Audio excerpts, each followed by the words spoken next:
بسم الله الرحمن الرحيم.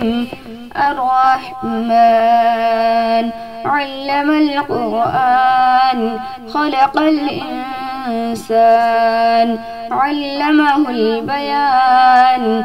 الشمس والقمر بحسبان والنجم والشجر يسجدان.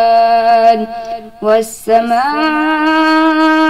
رفعها ووضع الميزان ألا تطغوا في الميزان وأقيموا الوزن بالقسط ولا تخسروا الميزان.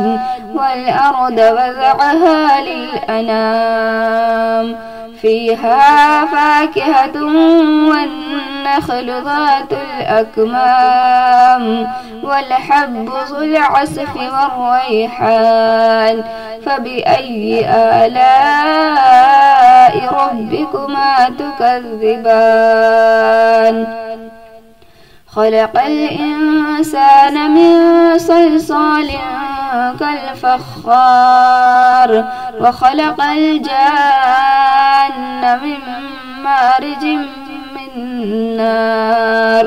فبأي آلاء ربكما تكذبان؟ رب المشرقين ورب المغربين. فبأي آلاء ربكما تكذبان؟ مرج البحرين يلتقيان بينهما برزخ لا يبغيان. فبأي آلاء ربكما تكذبان؟ يخرج منهما اللؤلؤ والمرجان. فبأي آلاء ربكما تكذبان؟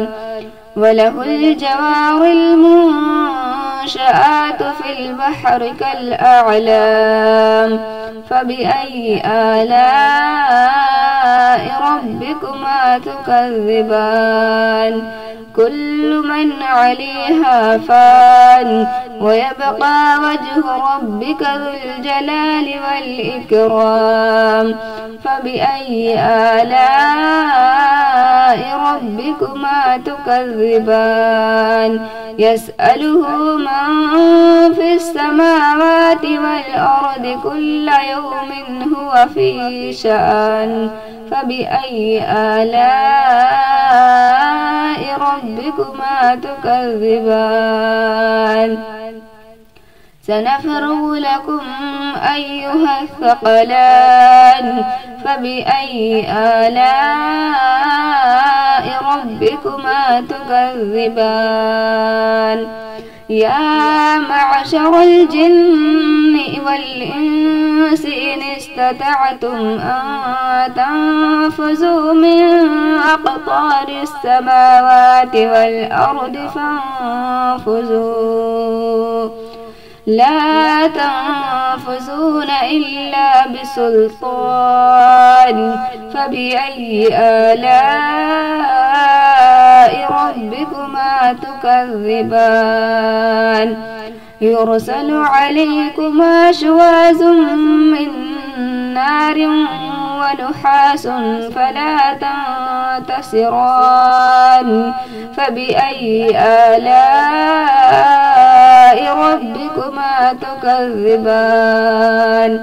فإذا انشقت السماء فكانت وردة كالدهان. فبأي آلاء ربكما تكذبان؟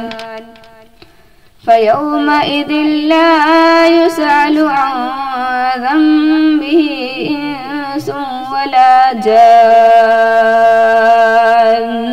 فبأي آلاء ربكما تكذبان؟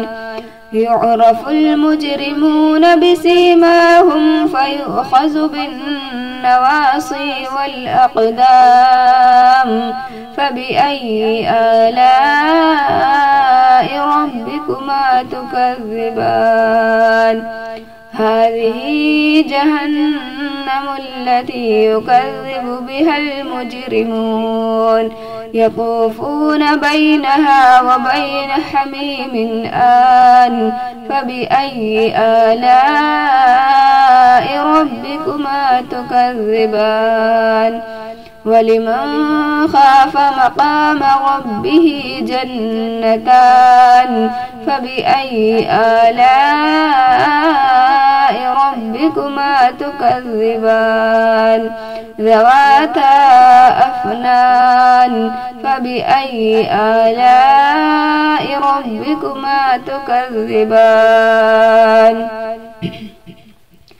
فيهما عينان تجريان فبأي آلاء ربكما تكذبان فيهما من كل فاكهة زوجان فبأي آلاء ربكما تكذبان متكئين على فرش بطائنها من استبرق وجنى الجنتين دان فبأي آلاء ربكما تكذبان فيهن قاصرات الطرف لم يطمثهن إنس قبلهم ولا جان فبأي آلاء ربكما تكذبان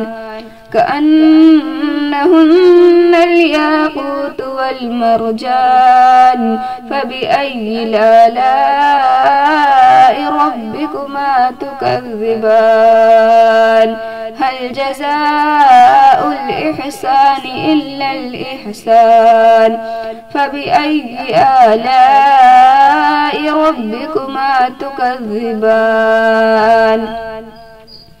ومن دونهما جنتان فبأي آلاء ربكما تكذبان مدهامتان فبأي آلاء ربكما تكذبان فيهما عينان نزاختان فبأي آلاء ربكما تكذبان فيهما فاكهة والنخل والرمان فبأي آلاء ربكما تكذبان فيهن خيرات حسان فبأي آلاء ربكما تكذبان حور